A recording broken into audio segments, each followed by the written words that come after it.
По завршувањето на ловната сезона за отстрел на полезен и крупен дивеч, ловечките здруженија, односно концесионерите, организираат хајки за лов на штетен дивеч.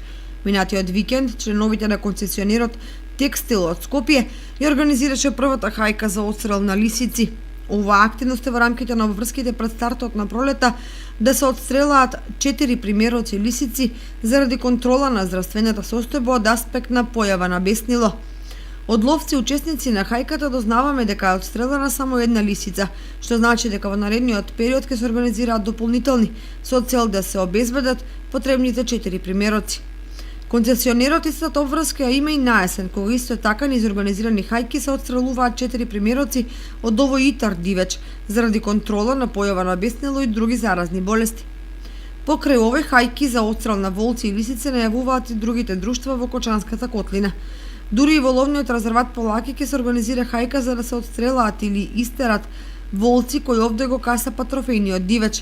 По барање на сточарите, хајка најавува и ловното здружение Горица од Чешиново на ловните терени со кој стопанисува, која најверојатно ќе се одржи престојниот викенд. Како намалувањето на полезни дивеч, така настанува зголемување на штетниот дивеч, односно дивечот без заштита, лисицата и волкот.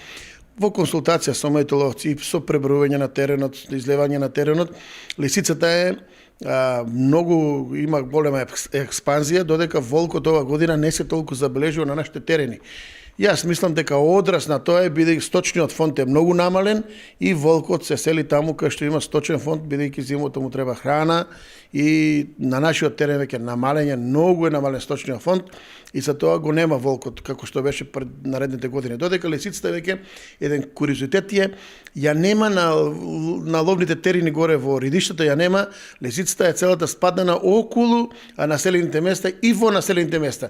Инаку актуелната ловна сезона се уште не е завршена во делот на отстрел на диви шатки, гулаби и друг прелетен дивеч, а на поедини ловишта се организира лов на бекасини кои ги ловат странци.